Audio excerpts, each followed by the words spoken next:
எனக்கு புரியுதுங்க. நடந்ததையெல்லாம் நினைச்சு உங்க மனசுக்கு ரொம்ப கஷ்டமா இருக்கும். ஆனா உங்களுக்கு உங்க அப்பா மேல முழு நம்பிக்கை இருக்குல்ல, அப்புறம் ஏன் கவலைப்படுறீங்க? ஆர்த்தி, எனக்கு விவரம் தெரிஞ்ச நாள்ல இருந்து இது வரைக்கும் எங்க அப்பா தலை நிமிர்ந்துதான் நான் பார்த்திருக்கேன். இந்த ஊர்ல இருக்கிற எல்லாரும் அவர் மேல மதிப்பு வச்சிருக்காங்க, நிறைய மரியாதை வச்சிருக்காங்க. ஆர்த்தி, எங்க அப்பா அவரோட உயிரை விட மான மரியாதையை தான் ரொம்ப பெருசா நினைக்கிறவர. யாராவது அவரோட மானத்துக்கு களங்கம் ஏற்படுத்துற மாதிரி நடந்துக்கிட்டு அதை பார்த்துட்டு சும்மா இருக்க முடியாது. என்னால அதை தாங்கிக்க முடியாது ஆர்த்தி.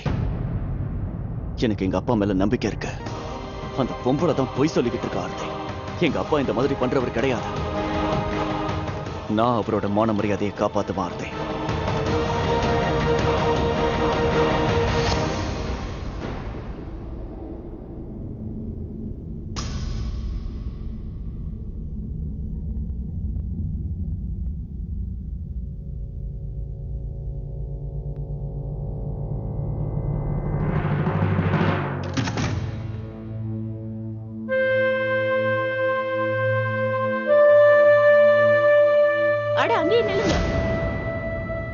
என்ன அப்படியே வீட்டுக்குள்ள வரீங்க?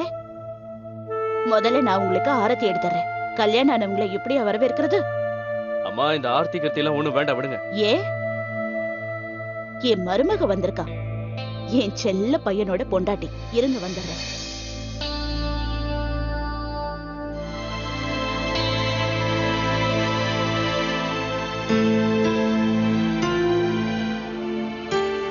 எங்க வீட்டை நல்லா பாத்துக்க.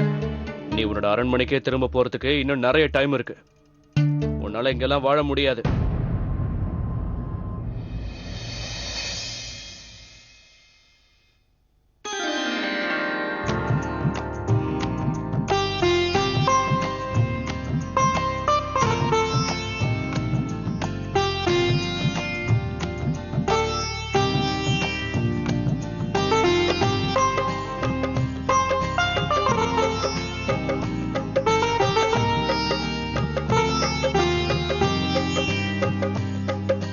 நல்லா இருங்க.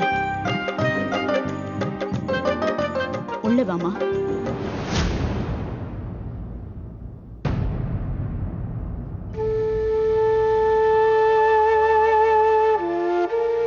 வாமா.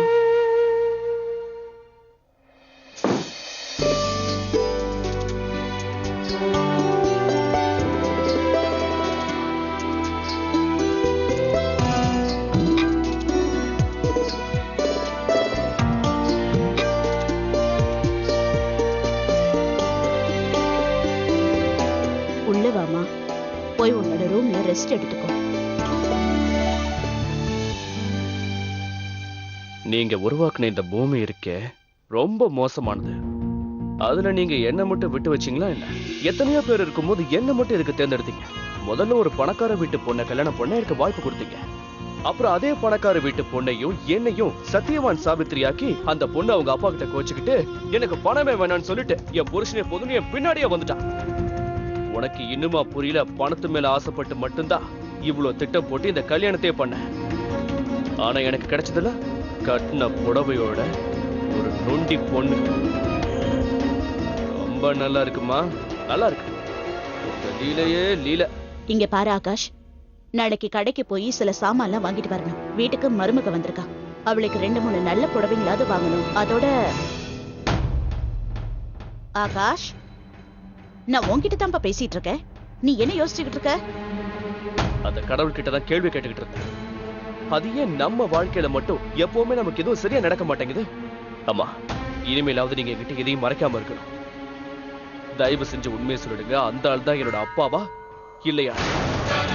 நீங்க பாருங்கம்மா, போய் மட்டும் சொல்லாதீங்க. என் மேல சத்தியம் பண்ணி சொல்லுங்க. நீங்க மட்டும் என்கிட்ட எதையாவது மறைச்சிக்கிட்டா அதுக்கப்புறம் நீங்க உங்க பையனை உயிரோடவே பார்க்க முடியாது சொல்லிட்டேன். சொல்லுங்க, நான் அந்த சூரிய பிரகாஷோட பையனா இல்லையா? சொல்லுங்க. அவன் என்னோட மகன் இல்ல. அவனுக்கு எனக்கு எந்த உறவும் இல்ல. ஒரு ரோட்ல தெரியுற பொம்பளை பேச்ச கேட்டுக்கிட்டு இப்ப நீ என்ன கேள்வி கேட்டுக்கிட்டு இருக்க? உனக்கு என்ன பத்தி நல்லாவே தெரியும். உனக்கு எனக்கு கல்யாணம் ஆகி 38 வருஷத்துக்கு மேல ஆகுது. உனக்கு என் மேல நம்பிக்கை இல்லையா? இல்ல நான் தான் உனக்கு துரோகம் பண்ணுவேன்? நான் அந்த மாதிரி சொல்லல. அப்படின்னா நீ என்ன சொல்ல வந்த காயத்ரி? உன்னோட மனசுல இந்த கேள்வி வந்ததுன்னா அதுக்கு என்ன அர்த்தம்? உனக்கு நல்லாவே தெரியும் எனக்கு மான மரியாதை தான் முக்கியம், அதை தவிர வேற எதுவும் பெருசு இல்லைன்னு. அப்படிப்பட்ட என் மான மரியாதைக்கு ஒரு களங்கம் வருதுன்னா அதுக்கு முன்னாடியே நான் என்னோட உயிரை விட்டுருவேன். என்ன அறியாம கூட இப்படி ஒரு காரியத்தை நான் செய்ய மாட்டேன். என் பேருக்கு அசிங்க வர்ற மாதிரி நான் என்னைக்குமே நடந்துக்க மாட்டேன். இது போதுமா? தேவையான பதில் கிடைச்சிருச்சா? நான் நல்லவன் என்னோட பொண்டாட்டிக்கு நிரூபிக்க வேண்டியதாயிடுச்சு. அவன் பொய் சொல்றான் ஆகாஷ், எல்லாமே பொய். சூரிய பிரகாஷ் சிந்தியாவோட பையன் தான் நீ.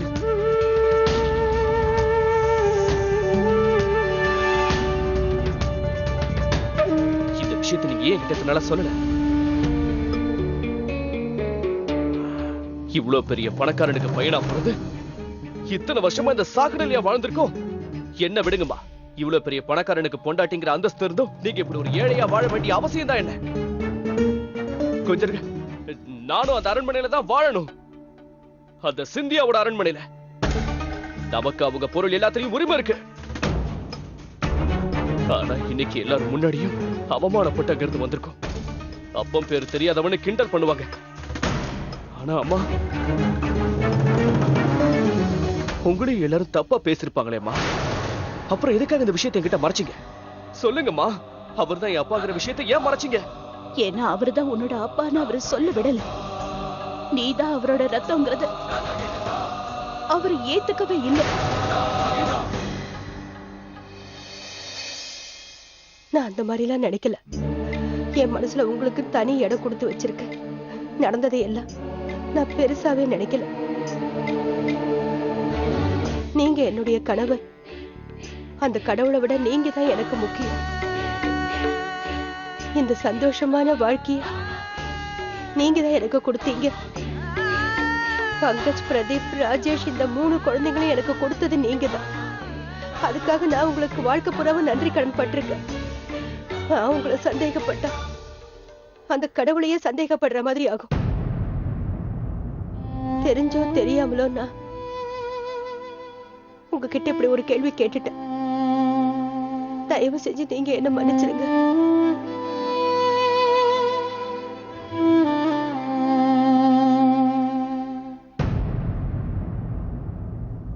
நம்மள மாதிரி மனுஷங்களோட ரத்தத்தால கட்டுன அந்த அசிங்கமான அரண்மனையை நாம எப்படி சொந்தம் கொண்டாட முடியும்?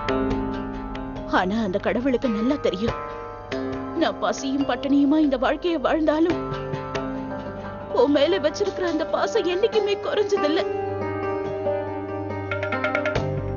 நீயே சொல்லுப்பா, நான் உனக்கு எப்பவும் அம்மா அப்பா 2 பேர் பாசத்தையும் கொடுக்கல. நீங்க எனக்கு அளவு கடந்த பாசம் காட்டினீங்க, அதை மட்டும் என்னால மறுக்கவே முடியாதுமா.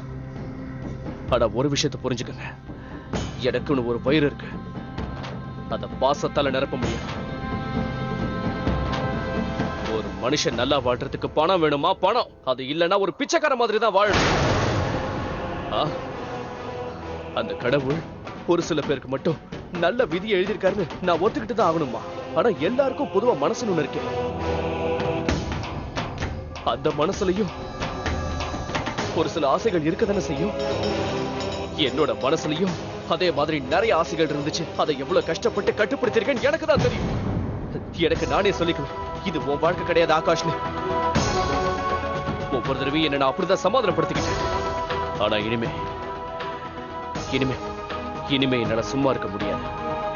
அந்த சூரிய பிரதாப் சிந்தியா ஒத்துக்கிட்டு தான் ஆகணும். நான் அவரோட பையன், அவர் ஒத்துக்கிட்டு தான் ஆகணும். அவரா இதை ஒத்துக்கிட்டாருன்னா எந்த பிரச்சனையும் இல்லை. இல்லைன்னா அவரை கட்டாயப்படுத்தி நான் ஒத்துக்க வைப்பேன். என்னோட உரிமையை நான் விட்டு கொடுக்க மாட்டேன். என்னை யாராலையும் தடுக்க முடியாது. எல்லாத்துக்கும் மேல அந்த சூரிய பிரதாப் சிந்தியாவோட பையன் ராஜேஷே வந்தாலும் சரி, என்னை யாரும் தடுக்க முடியாது.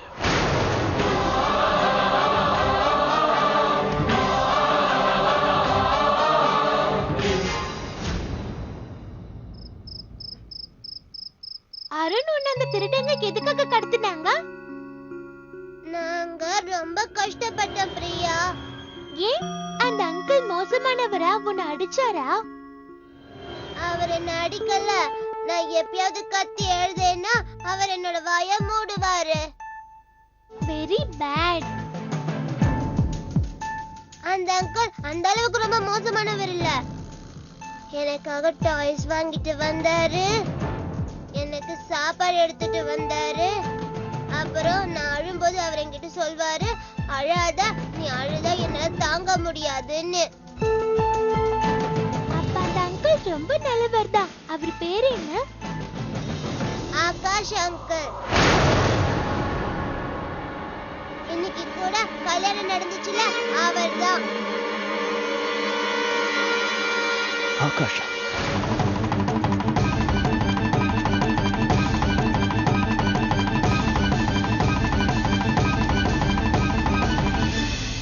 போலீஸ் கிட்ட என்னன்னு சொல்லி கம்ப்ளைண்ட் பண்றது?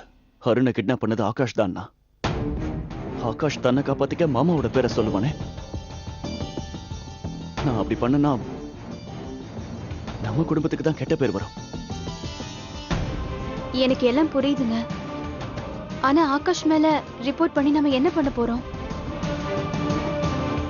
அருண் சொல்றத வச்சு பார்த்தா அவன் அவ்வளவு மோசமான ஆளா தெரியல. அருண் அவன்கிட்ட இருந்த வரைக்கும் அவன் அருணை அடிக்க கூட இல்ல. ஆர்த்தி, அருணை அவன் அடிக்கல.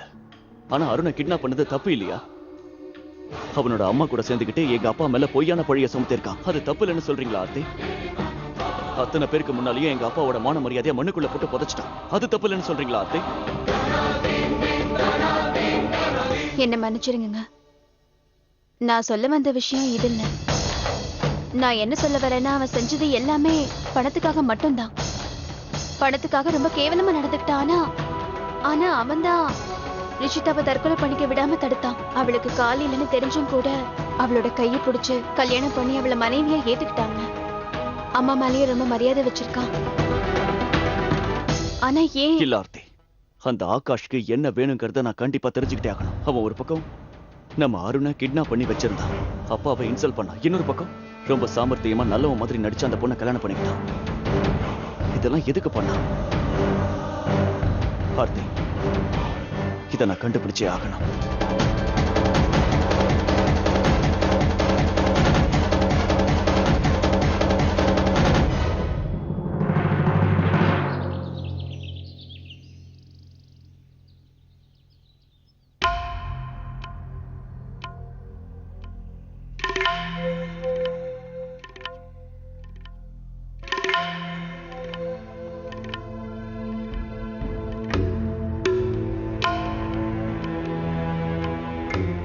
நீங்க யாரும் அந்த பொம்பளை பேசின பேச்சை இன்னும் மறக்கலன்னு நினைக்கிறேன்.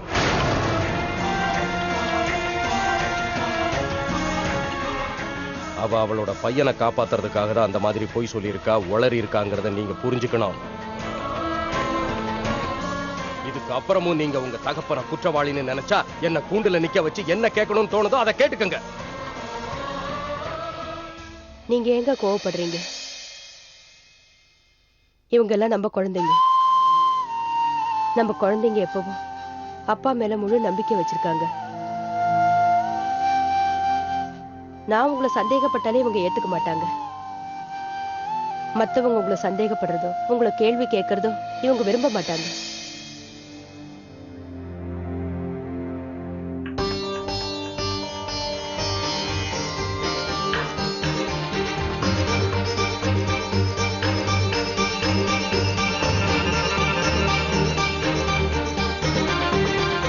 நான் உங்ககிட்ட ஒரு விஷயம் சொல்லணும்.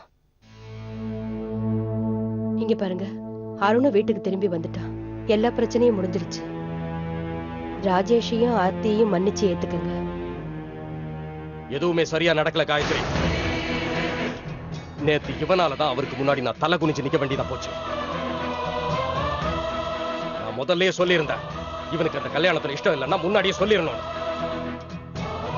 இவன் இப்படி நாடகம் ஆனதுனால நம்ம குடும்பத்துக்கு கெட்ட பேரு, மானமே போச்சு.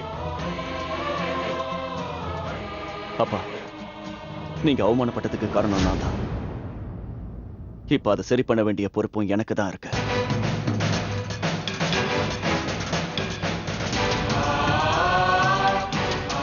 இப்ப நான் சொல்ற விஷயத்தை நல்லா கேட்டுக்கங்க. அந்த பொம்பளை கண்டிப்பா கையெடுத்து கும்பிட்டு உங்ககிட்ட மன்னிப்பு கேட்பேன். இது நான் பண்ற சத்தியம்.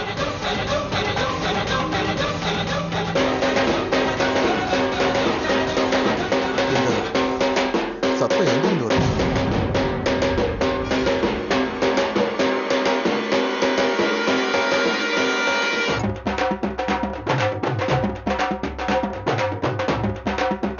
என்னோட அன்புக்குரிய பத்திரிகை நண்பர்களே, இன்னைக்கு உங்க எல்லாருக்கும் ஒரு பெரிய விருந்து இருக்கு. அதாவது நான் ஒரு நல்ல செய்தி சொல்ல போறேன். சூரிய பிரகாஷ் சிந்தியா என்னோட அப்பா. நான் இந்த உலகத்துக்கு வரதுக்கு முன்னாடி என் அப்பாவி அம்மாவை ஏமாத்திட்டு ஓடி போயிட்டாங்க. இருங்க, கொஞ்சம் இருங்க. என்ன பண்றீங்க? கொஞ்சம் அமைதியா இருங்க. உங்களுக்குலாம் என்ன வேணும்? பக்கம் உண்மை இருக்கிறதுக்கு என்ன ஆதாரம் இருக்கு? மிஸ்டர் சிந்தியா, இவர் பொய் சொல்றாருன்னா அதுக்கு உங்ககிட்ட என்ன ஆதாரம் இருக்கு?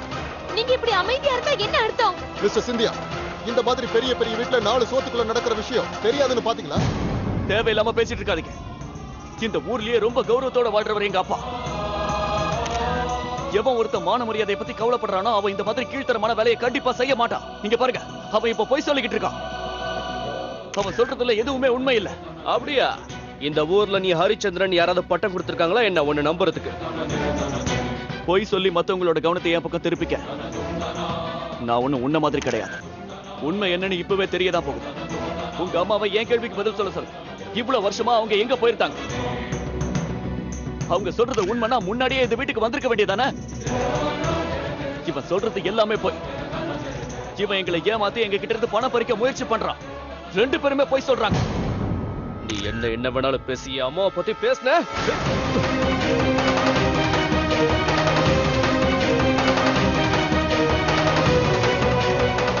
இன்னொரு வார்த்தை எங்க அப்பாவை பத்தி நீ தப்பா பேசுன, நீ உயிரோட இருக்க மாட்ட. நான் சொல்ற விஷயத்தை நல்லா கேட்டுக்க. என்னோட அப்பாவுக்கும் உங்க அம்மாவுக்கும் எந்த சம்மந்தமும் இல்லை. புரிஞ்சுதா? என்ன ராஜேஷ், உங்க அப்பா மேல உனக்கு அவ்வளவு நம்பிக்கை இருக்கா? அப்ப அவர்கிட்ட சொல்லு, டிஎன்ஏ டெஸ்ட் எடுத்து பார்த்தலாம். எது போய் எது உண்மைன்னு அப்ப தெரிஞ்சிடும்ல. அப்பா, அப்பா உண்மை வெளியில வந்தா மட்டும்தான் அவ வாயை மூடுவான். நீங்க டிஎன்ஏ டெஸ்ட் எடுக்கப்பா. அப்ப சரிடா, நீ சொல்றபடி எங்க அப்பா டிஎன்ஏ டெஸ்ட் எடுப்பாங்க. ரிப்போர்ட் நெகட்டிவா வந்தது, உன் செருப்ப கழட்டி என் தலையில அடி. அதே மாதிரி உன் அப்பாதான் எனக்கு உயிர் கொடுத்தார்னு ரிப்போர்ட் வந்ததுன்னா அப்போ நீ என்ன செய்வ? நீ என்ன சொல்றியோ அப்படியே செய்ய.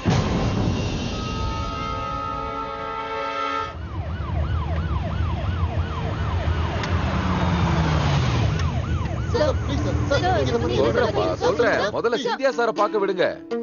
வணக்கம் சார். ரொம்ப நல்ல காரியம் பண்ணிருக்கீங்க. டிஎன்ஏ டெஸ்டுக்கு தயாரா இருக்கேன்னு சொல்லிருக்கீங்களே. உடனடியா நான் அதுக்கான எல்லா ஏற்பாட்டையும் பண்ணிட்டு வந்துட்டேன். சிந்தியா சார், உங்க வீட்டு முன்னாடி ஒரு பெரிய ஹாஸ்பிட்டலே கொண்டு வந்துட்டேன்ல. இன்னும் எதுக்காக யோசிக்கிறீங்க? வாங்க சிந்தியா சார். அன்னைக்கு என் பொண்ணை எவ்வளவு அவமானப்படுத்தினேன். வாங்க சிந்தியா சார், எல்லாருமே வெயிட் பண்ணிக்கிட்டு இருக்காங்க. அட வழிய விடுங்கப்பா, குறுக்க நிக்காதீங்க. சிந்தியா சார் வராருல.